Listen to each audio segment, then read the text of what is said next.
বন্ধুরা দেখুন, আমাদের একটা পুরনো গাছ ছিল, আমি ভাবতেও পারিনি এত সুন্দর একটা বেগুন হবে, কিন্তু বিশাল বড় বেগুন হয়েছে। তো এই বেগুন, কাঁটা বেগুন, এর স্বাদ অন্য বেগুনের থেকে অনেক ভালো। তাই আমি এটাকে আজকে বানাবো দই বেগুন।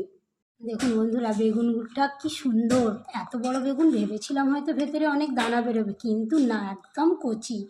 এইভাবে আমি কেটে নিয়েছি। বন্ধুরা দেখো, বেগুনগুলোকে আমি এইভাবে নুন, হলুদ, একটু বেসন দিয়ে মাখিয়ে রেখে দিলাম। 2 মিনিট আমি ঢাকা দিয়ে রাখবো। তো আমি এইভাবে একটা একটা করে বেগুন পুরো ভেজে তুলে নেব। যে কটা বেগুন আছে সবটাই এইভাবে তুলে নেবো ভেজে। তো আমি দই বেগুনের জন্যই কেটে নিয়েছি ক্যাপসিকাম, কাঁচা লঙ্কা, এদিকে টমেটো, ধনেপাতা। আমি এইভাবে সব কটা বেগুন ভেজে তুলে নিয়েছি। এবার এই কড়াইতে তেল গরম হয়ে গেছে, আমি দিয়ে দিলাম কালো জিরে, আদা বাটা। এবার দিয়ে দেবো আমি কুচনো কাঁচা লঙ্কা, কুচনো ক্যাপসিকাম দিয়ে এটাকে আমি 2 মিনিট ভেজে নেবো। ভেজে টমেটো কুচনো আছে দিয়ে দেবো। এবার দিয়ে দিলাম কুচনো টমেটো।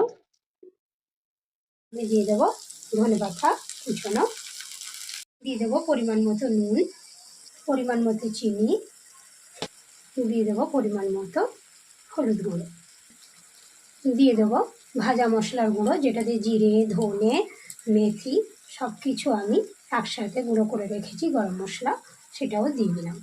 এবার আমি 2-4 মিনিট ভালো করে কষিয়ে নেব।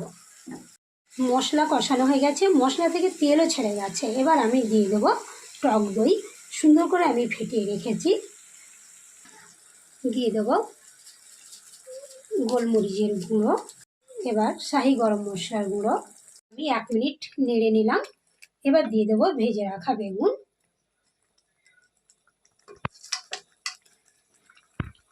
এসে পরিবেশনের আগে দিয়ে দেবো 1 হাতা দুধ। দেখুন, এইভাবে দই বেগুন বানালে এত সুন্দর খেতে লাগে যে ভাতে আর কিছু লাগবে না। ভাতে কেন, রুটি, পরোটা যা দিয়ে খুশি খান, অসাধারণ খেতে লাগে। তো বানিয়ে খেয়ে বন্ধুরা আমাকে কেমন হলো রেসিপিটা লাইক, কমেন্ট, শেয়ার করতে ভুলবেন না কিন্তু। তো আমার দই বেগুন রেডি পরিবেশনের জন্য। তোমরা তাড়াতাড়ি সবাই বানিয়ে ফেলো।